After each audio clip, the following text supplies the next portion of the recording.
This is All Ships Follow Me by Mieke Eerkens. Chapter 7. The Occupation. The Netherlands, May 1940.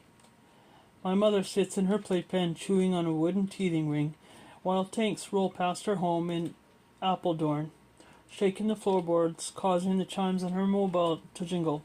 My mother is 6 months old on May 10th, 1940. The day that Germany invades Holland. 2 days later, the German forces enter her small town, leaving officers behind to oversee the handover of power. Civilians, shaken and ashen-faced, pass through the towns as they move in from the south, fleeing the blitzkrieg of Rotterdam, which has been flattened by the German Luftwaffe's relentless aerial assaults. The Germans shatter every old church, every last historic brick in the inner city. Close to 900 dead bodies lie in the smoldering remains, and 85,000 stunned inhabitants are suddenly homeless. The news is extremely grim, and the Netherlands, which have hoped to remain neutral in Germany's war, now finds itself under a furious attack it simply cannot fight off. It takes only 4 days for the country to fall. All throughout Apeldoorn, people weep as the Nazis move in. But in my mind, this never includes my mother's father. Before my research, when I imagined the invasion of the German troops, my grandfather was not weeping as he watched soldiers enter his town. This is what I once imagined. My grandfather standing on the sidewalk with his arms crossed in front of him when the tanks roll by, smug and pleased. Maybe he waves at the German soldiers or gives them the infamous stiff-armed salute. A grin on his face, I imagine the scene in the most evil way I can, because I need a villain. I need him to be caricatured to reconcile the secret that I know about him with the narrative I received in school, in popular culture, about what Nazi sympathizers look like. I need him to not be too much like me, his granddaughter.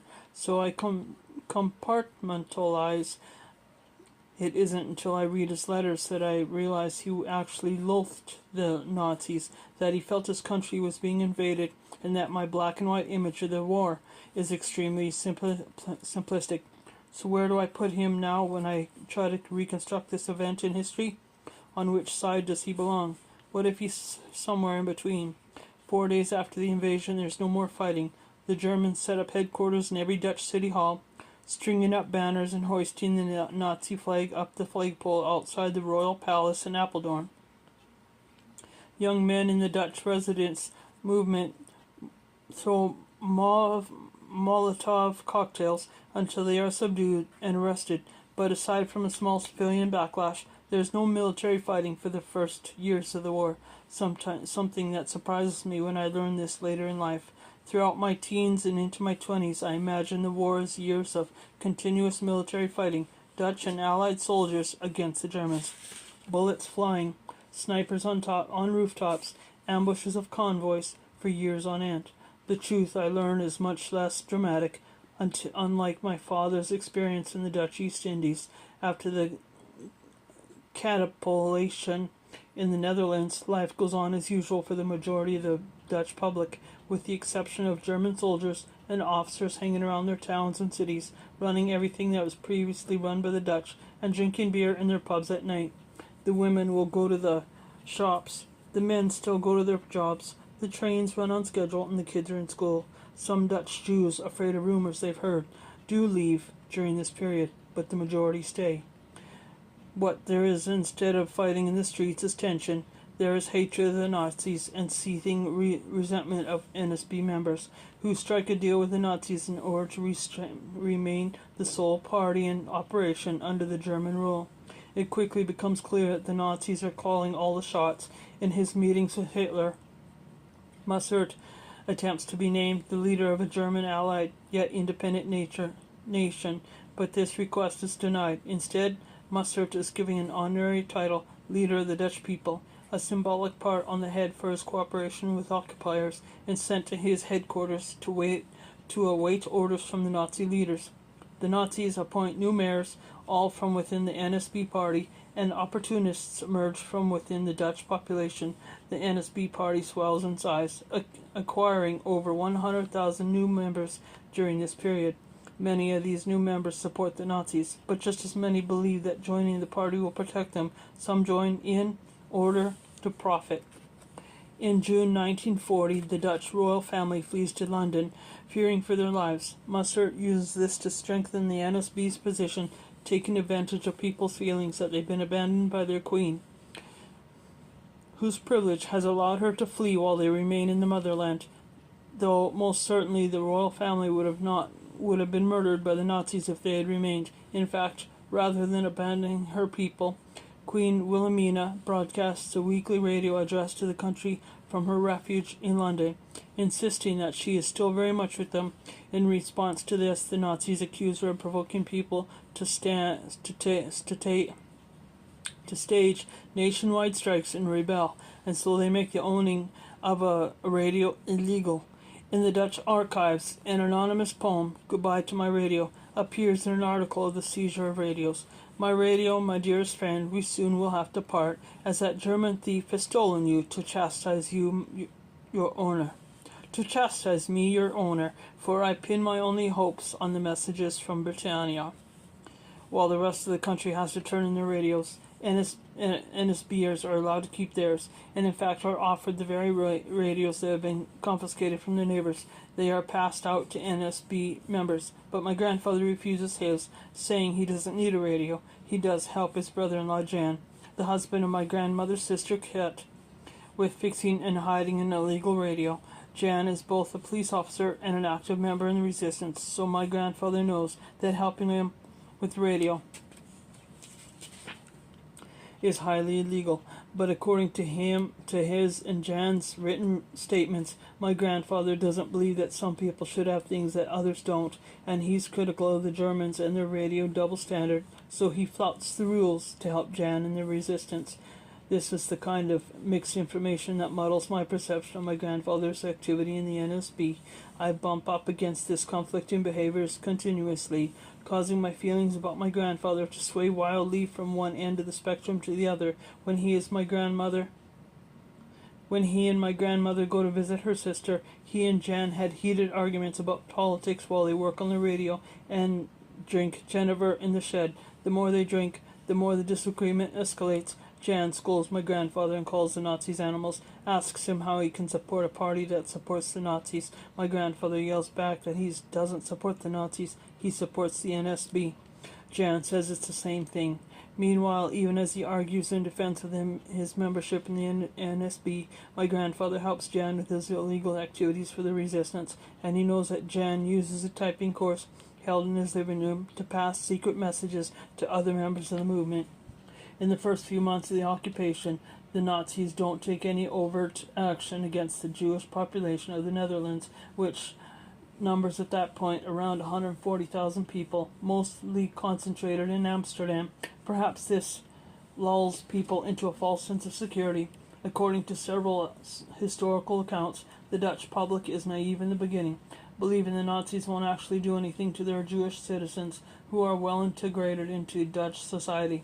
In Amsterdam, one in 10 civilians is Jewish, including some of the most prominent families in the city.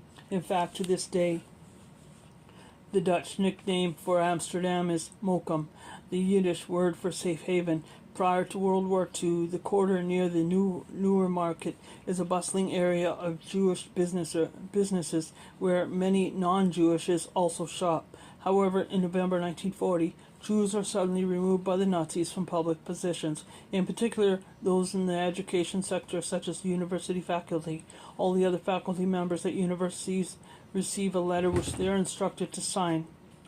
The unsigned declares that, to the best of his or her knowledge, neither he or she, nor his or his spouse, nor his or her parents, nor grandparents have ever belonged to the Jewish belief or community. The undersigned understands that providing false information will result in immediate termination. This leads to student protests, but the demonstrations are ineffective.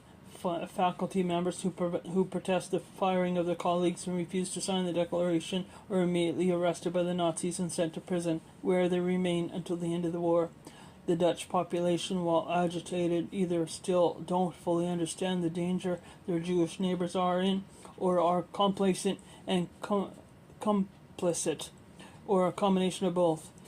Depending on those historical narrative is believed, it's impossible to know one singular truth is this, or with the perspective of history. What is known is that not enough direct action was taken in response to early arrests of professors and firings of Jewish public employees. The next uprising doesn't happen until February 1941, when a small group of Dutch Jews is arrested and deported. Anger against the Nazis rises again among Jews and non-Jews, and a fight breaks out between NSB members and members of the resistance on the Waterloop Lane is the Jewish neighborhood, and as NSB members killed, and this is the provocation the Nazis need. The day after the fight, they put barbed wire around the Newer Market neighborhood, raised the bridges, placed guards at the entrances, and created an island ghetto, prohibiting movement into or out of the neighborhood. It is forbidden for non-Jews to enter unless in official business. Today, the Newer Market neighborhood is one of the liveliest in Amsterdam. I spent much of my time there when I'm in the city, looking at a photo at the same square surrounded by a barbed wire fence. Jews on one side, non-Jews chatting with them on the other. I am so shocked by how casual they appear. I think of how easily the unacceptable can begin to look acceptable when people are inside an experience. There are Jews who have already gone into hiding by this point, recognizing the danger, but I wonder about the rest of the community. This photo of the ghetto was taken a full year and a half before the Frank family went into hiding. I wonder if people believe that this was as bad as it can get. The Dutch practice of meticulous record-keeping works against the Netherlands' own citizens, as the addresses and names of all Jews have been neatly noted in the city halls and synagogues, giving the Nazis all they need to effectively round up the Jewish population. These people are called to the Newer Market Square to register at tables with the Nazis or face punishment, and each of them receives a Star of David armband that they must wear in public. Frightened by the beatings and the detainment that they've seen to others who resist, they comply, standing politely in line and volunteering their name, birthdays, home addresses.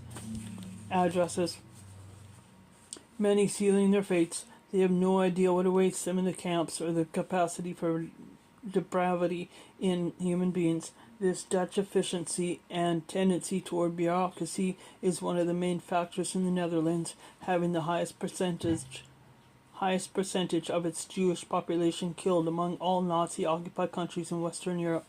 After the creation of the Jewish ghetto in Amsterdam, more fights and protests erupt throughout the city, causing Nazi officers to be injured. In revenge, the Nazis conduct their first large-scale pogrom on the afternoon of February 22nd, 1941, a Saturday, driving their trucks into the Newer Market neighborhood. 600 Nazi soldiers flood the streets, rounding up 425 young Jewish men between the ages of 20 and 35. Young men are held in a school and later sent to concentration camps, where all but 2 will die. In response to the pogrom and the detention of the young men who were at that point still in the country, many workers in the city of Amsterdam go on collective strike, led by the non-Jewish dock workers in the shipyards and the Communist Party of the Netherlands, which distributes a flyer. Strike, strike, strike. Organize a strike in all businesses. Fight the terror. Demand the immediate release of the arrested Jews. Show solidarity with heavenly stricken Jewish members of our working population. Halt the entire Amsterdam commerce for one full day. The flyers work. All commerce, and public transportation come to a grinding halt that day. Other strikes in the city throughout Holland follow. Sadly, they do little to stop the assault on the Jews, and the leaders of the first protest strike are executed. After the February strikes, Jews are mercilessly rooted out of the city. The sound of boots echoing against the tall brick houses in the narrow streets of the city Fists pound on doors, and if no one answers, doors give way with a violent splintering as Dutch Jews are taken from their homes and put onto trams to the Amsterdam Central train station. From there, they are taken to Camp Westerbork for processing, and then are sent on to Auschwitz, Dachau, and Bergen-Belsen. Auschwitz. I can never say that word. The fact that most of the Dutch Jews are processed through Westerbork, 180 kilometers northeast of Amsterdam, is a bitter irony in perhaps the cruelest twist to the occupation. In 1942, the Germans seized the Osterbork refugee camp, which had been established in 1939 by the Dutch government and wealthy Dutch Jews to take in Jews and Romani people fleeing the Nazi-occupied areas of other countries. It is filled with Jewish refugees who are like sitting ducks when the Nazis invade the Netherlands. The Nazis put them on trains to the concentration camps almost immediately and turned Westerbork Refugee Center into a transit camp where over 100,000 Dutch Jews, including Anne Frank, as well as 1,000 Romani and the members of the resistance, are held before being sent to their deaths in extermination camps. To this day, the trauma still runs deep in Amsterdam. My cousin told me about an old man who knows he grew up in a Jewish neighborhood of Amsterdam near the Amstel station. He was the only Gentile living in the neighborhood, and all his friends were Jewish. One day, they came to his house with their parents to say goodbye, bearing gifts. "We'll be back," they said. "Don't worry," but not a single one returned. He lost all his childhood friends and his entire community in 1 week. This man left the Netherlands and moved to France, unable to bear ever returning to his city. While Amsterdam was emptied of its Jews, my grandfather was 90 kilometers away in Apeldoorn, which had seen one Jewish teacher fired from the local high school. In the letters he wrote after the war, my mother's Uncle Jan maintained that my grandfather was not anti-Semitic. Other witnesses at his trial also insisted he was not anti-Semitic. He himself said he was not anti-Semitic. All of his children insisted he wasn't anti-Semitic. As members of the resistance, Jan and his wife had Oudendukers in their house, people in hiding from the Nazis. My grandfather said nothing when he visited them on weekends. The neighbors had a Jew hiding in their home whom my grandfather knew about. My grandfather said nothing to anyone throughout the war about these Oudendukers. My relatives all tell me that they had several Jewish friends and colleagues before, during, and after the war, friends whom he defended. In his dossier in the archives, I find a defense witness statement from his brother-in-law Jan, dated 13 June 1945. De Kock knew all kinds of information that was in the last years of war, could not be brought into the light of day. For some time I had the family Fontaine in hiding in my home. De Kock knew about the entire situation and kept it quiet. During the time that radios were confiscated, he even helped me to hide my own radio. In a shed behind my house I was hiding 4 horses that should have been confiscated and 2 contraband bicycles hidden for the farmer Schenk. De Kock came to my house, saw everything, was greatly amused by it all, and always kept a secret. Jan Ezerink, police agent, Dorish. So how do I reconcile this portrait of my grandfather with the article I discovered on microfiche in the National Library of the Netherlands in The Hague, titled "Crisis of the Sentences," written by A.C. de Kock in 1942 for the NSB Journal, New Netherlands? It reads in part: "The Jews, one could say, have shown that they are capable of practicing science, and even can be fairly successful. One could rattle off a whole list of names: Einstein, Lipschitz, Spinoza, Minkowski, etc. But hard science, as degenerated it is today, is no longer characteristic of our race. When the Jew from time to time succeeds in the current science, which has become disorderly partly because of him, as well as humanism, that does not necessarily prove that he has anything to offer us in this area. On the contrary, On the contrary, it would certainly appear that the Jew has nothing to offer that would be of any interest to us, no more than the Pau, the Chinese, the Eskimos, or the African Negroes. These are the words of my grandfather, someone supposedly not anti-Semitic, someone who supposedly had Jewish colleagues and friends whom he spoke highly of, writing clearly anti-Semitic, racist nonsense for the racist NSB publication. When he pressured to write it, my cousins much older than I tell me that my grandfather was an intelligent man with Jewish academic colleagues whom he respected, and there is no way he actually believed what he was writing in the article. So why did he write it? They had theories. He was paid to write it and sold out to feed his family. He was threatened. He was afraid of being seen as disloyal. Ego. It made him feel important to be asked to write an article. Perhaps he was secretly more racist than his friends and family knew, and felt superior towards his Jewish friends. Sadly, no one alive today knew he wrote this article until after his death. He never spoke of it. He refused to discuss any aspect of his involvement with the NSB later in life. I don't know what the truth is about this article or about his continued involvement with the NSBA. He has taken his explanation and any possible defense he might have had to his grave. Further, there is a giant question mark for me regarding the arson of the Jewish synagogue in Apeldoorn. The Jewish population of Apeldoorn isn't as large as that in Amsterdam, but they had a synagogue, a stately brick building with stained glass windows. One night in August 1941, it is set on fire. 3 NSB members are caught in the act at 3 a.m., shaking gasoline from cars around the perimeter and onto the front door, striking matches.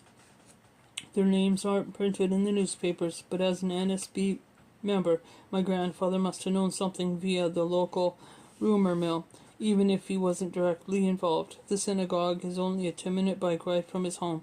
After all, if my grandfather had been alive in my lifetime, I would have liked to ask him about this, about the article and what he knew when he knew it, what he really believed, whether he was pressured, and why he continued on in the party. But the documents, ink on paper, and the words of people who knew him, who is still alive are all the evidence I have, and they are at odds with each other. In a video I watch, a man close to my mother's age stands at the grave of my father, who's in the NSB. The first time I came here I was so angry, he says, because of what he did. I think, Jesus, what is going on inside you that you would make a choice like that? I just can't understand. The problem is that as a child you can't ask them what really actually happened. They didn't want to talk about it. Grappling with the actions and the beliefs of our ancestors is a one-sided conversation. I will never have all the answers I want about my grandfather without a diary or letters in which he freely wrote. I will never have the chance to hear his side of the story. Recently, my cousin and I traveled to visit my grandfather's gravesite, which we had never seen. The family had received word that the body might have been disinterred. The site had never been paid for or maintained. I don't know why we wanted to go. In the car on the way to the cemetery, we talk about our frustration that we will never get to see him again. Why? The cemetery where he is buried is grim and grey, abutting a mobile home park, almost too perfectly. A pair of black ravens sit on a gravestone in the drizzle, calling out. Our grandmother was not buried next to him. All expense was saving burying him, and he was buried in a public grave in the county where he died. At his gravesite we discover that he's not alone. He's sharing his grave with a stranger named Isaac. Isaac is buried on top of him in the same grave, something that we learned was done in public graves during the 1960s. My grandfather's gravestone is plain and worn away, colored and lichened. We stand in front of it, looking down, getting no answers to our why. In 1941, my mother is 2 years old, toddling about the house, walking through the woods nearby, sitting on the banks of the Hill and Dale Nature Park with her brother Pim, now 5.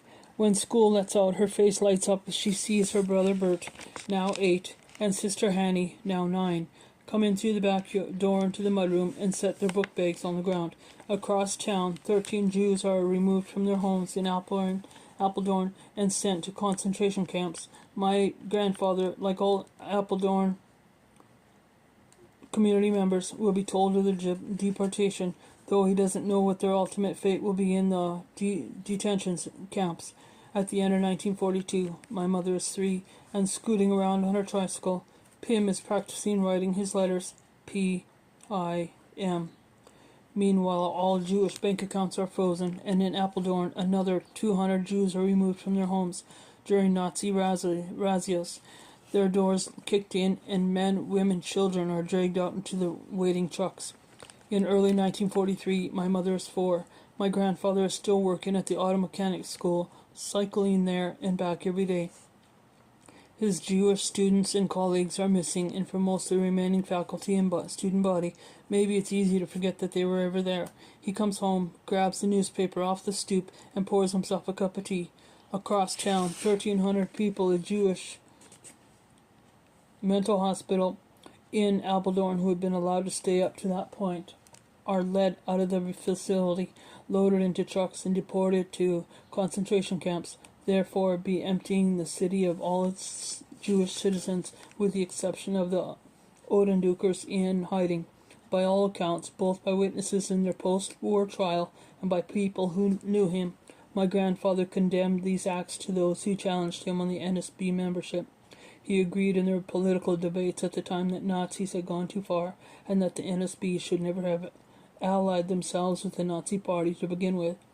But did he rethink his NSB membership? Is he knowing that one Oudenduker is hiding and saying nothing, an excuse for knowing about the thousands of others being pulled from their homes and put on trains, taking no action to stop it? We could ask the non-NSB citizens the same thing. Here's where I always get caught up. My grandfather was afraid of the repercussions of turning his back on the party. Doesn't make any of it okay. What about the others? The hundreds of thousands of residents who cursed the Nazis, who weren't in the NSB, who bought their Jewish neighbors silver at the market stalls and moved into their homes for a bargain. My mother was a toddler during the worst of war, during the razzias and the increasing anger. She recalls very little of that period, and her parents did their best to shelter their children, but their older siblings who were in school remembered a lot. They had very few friends during the war. Hanny was so ashamed she often sat with her head down in the corner. As an adult, she told me she was thankful that the teachers didn't throw her out of her classes, and that the other children tolerated her presence. Still, while she and her siblings were tolerated, most of the classmates were forbidden to play with them, as they were dirty NSBers. At school, they ate lunch alone. They weren't invited to birthday parties except for those of the other children of NSB members. The neighbors cursed under their breath when they passed. All across the country, taunting songs were sung to about NSB members in the streets. As she was under the age of 5, my mother doesn't remember the songs being sung to us, but her family would not have been an exception. I learned about these anti-NSB songs, not from my mother's family, but from an 83-year-old woman who I am introduced to in 2014 while on a writing retreat in Gelderland, in a village that saw a lot of fighting at the end of the war. The woman recalling being a child during the war in the village, where she spent her whole life, and having an NSB member as a neighbor. We sit in her garden and drink tea as I ask her about her memories of the war. When I mention writing about the NSB and my grandfather, she misinterprets this to mean that he fought the NSB, and she says, "Oh, we kids used to tease the NSB on our street." We ridiculed him and his son, and began singing enthusiastically, apologizing for her shaky voice. "Oh, Jan Debris, you're a traitor to the country. Oh, NSB, we're gonna break your neck. You in your little black uniform, you're actually in the morning. When Queen Wilhelmina comes back, we'll beat you black and blue. When there is no more meat to eat, we will butcher you." She laughs. That's when we kids always sing about that nasty NSBer Jan Debris and his son who lived on the street. NSBers, you could see it in their eyes, just mean. There is an awkward pause. I try to formulate an elegant way to to correct the misunderstanding that has inspired between us, but there is no tactical way to say it. Actually, I am researching the NSB because my mother's father was a member. She blanches and stammers. Oh, I thought it was just kid songs. We didn't know any better. I didn't know. It's okay, I said. Actually, this is good. I'm glad you shared this with me. Nobody ever wants me to know how people really felt about the NSB members once they know about my grandfather. They're afraid of being impolite, but I want to know how it really was. I can't understand if I don't know how it really was at the time. Later, I research anti-NSB songs and discover many others, like I find especially interesting. On the corner of the street is an NSBer. It's not human and it's not animal. It's a Pharisee with a newspaper in his hand, peddling his rag, selling out his fatherland like for a couple of cents. I was struck by the lines about the NSBers not being human. I wonder how the children of NSB members internalized that messaging about their parents during the war. I wonder how that message influenced their relationships with the people they relied on for all of their needs, emotional and physical, at a young age.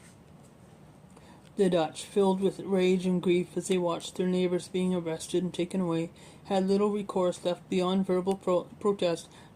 So they do not hide their feelings about the collaborators during the war, and the children watch extensions of their parents fight. My 3-year-old mother hears yelled at them as she walks through the farmer's market holding her mother's hand. Fight! My mother's big sister Hanny hears yelled at her as she bikes to school. Dirty, filthy, Nazi lovers. Fight, fight, fight, fight. Fight wrong. Fight means not just incidentally wrong, but inherently defective and flawed. A deeper, unchangeable, all-encompassing kind of wrongness. How does a child like my mother metabolize that label on her and her family as she grows up? Apeldoorn, the Netherlands, 1943. In early 1943, Hanny is enrolled by my grandfather in the Judestorm, the NSB youth group for kids for kids aged 10 to 17, based on the Nazis' Hitler Jugend. On weekends, Hannah is expected to put on a uniform that looks much like a Girl Scout uniform. She bikes across town to attend the meetings where they do calisthenics, track and field exercises to keep their bodies fit. Healthy body, healthy mind. The blonde, blue-eyed girls memorize songs and march back and forth on the frost-covered field at the local high school while singing in unison, their breath puffing from their faces, a little clouds. Our drum beats sound throughout the land, marching with the youth storm. The flags are waving in our hand, the flags of our fatherland. Stormers youth is marching.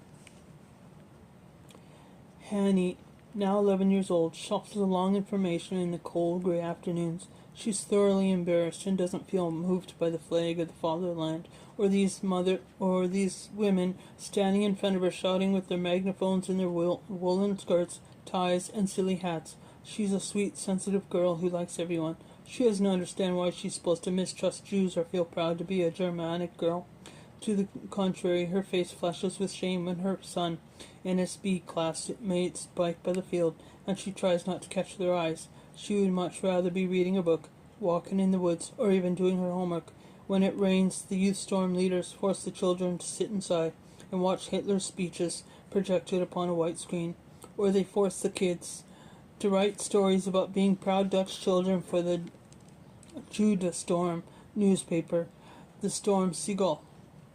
Hanny daydreams and fails to apply herself to the cause with gusto. She is talked to sternly by the Judestorm girls' leader about her importance in the movement. Young lady, your country is counting on you. Is that bird you're staring at perhaps more important than your country? Hanny bikes home, bursts into tears as she walks from the front door. I don't want to be in the Judestorm anymore, she says to her father. Please, please, Papa, can I quit? My grandfather nods. Yes. My grandfather nods. Okay, if you really don't want to do it, I will see what I can do. He goes to his desk and pulls out a sheet of letter paper. A week later, a response comes back to him from the regional girls director of the Judestorm. April 4th, 1943.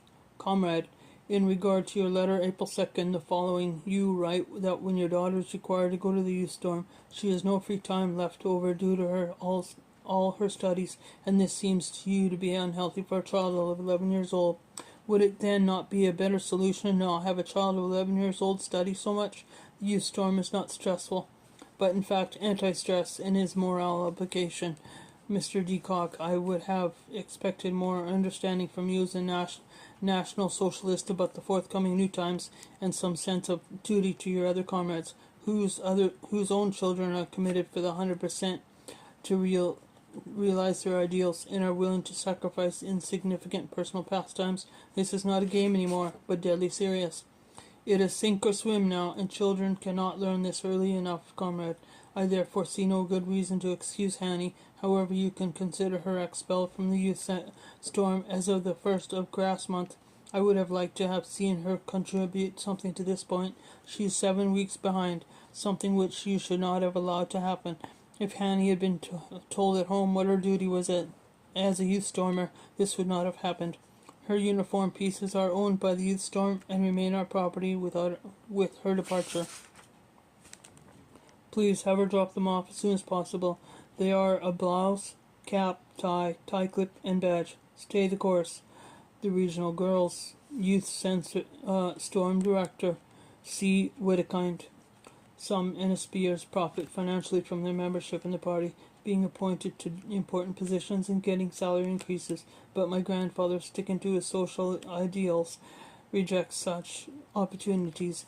He is offered a better position at a better school, but keeps his teaching job at the auto mechanic school, despite his low pay and lack of prestige having been a major point of frustration for him. He is offered a radio, illegal for all Dutch people not in the NSB, which he refuses. He is offered more food coupons during the rationing that takes effect throughout the Netherlands during the war, but he declines. And my grandmother stands in the same lines as everybody else.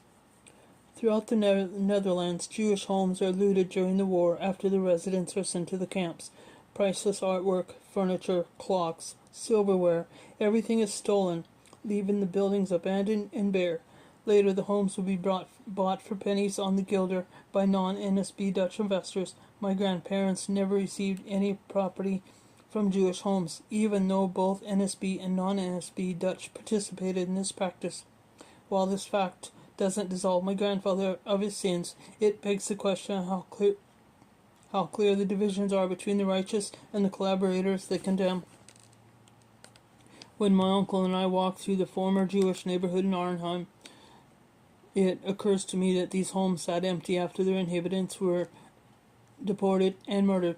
It is a lovely neighborhood with typical brick-town homes near the historic city center. What happened to these homes when the Jews were sent to the camps, I asked him. Dutch people bought them for next to nothing. Dutch people bought anything that wasn't already looted, he says. This is something I never considered before. NSB members are not legally permitted to buy these properties after the war, so I realize now that any property not looted by the Nazis at the time of the razzias are bought or looted by those on the other side, the right side, something that seems perverse. You mean the people who were protesting the German occupation that turned around and got a bargain house or furnishings? Basically, says my uncle. At the same time, I understand that with the exception of the Nazis officers and the NSB members willing to profit from advantages, everybody suffered during the war, particularly at the end, as the Allied troops fought to take back territory from the Germans and bullets and bombs hit civilian homes, as the air raid sirens screamed. With the Germans controlling their railways and waterways, there was a food shortage. The Dutch population suffered regardless of which side they supported. My mother's family is no exception. In 1944, they eat stinging nettle soup when there were no vegetables, knit underwear out of yarn with old sweaters. Things will be better soon, kids, my grandmother tells her children. The war will be over soon. How mistaken she is, as she halves and halves and halves again the number of potatoes included in each meal to make her ration stretch a few more days. End of 7.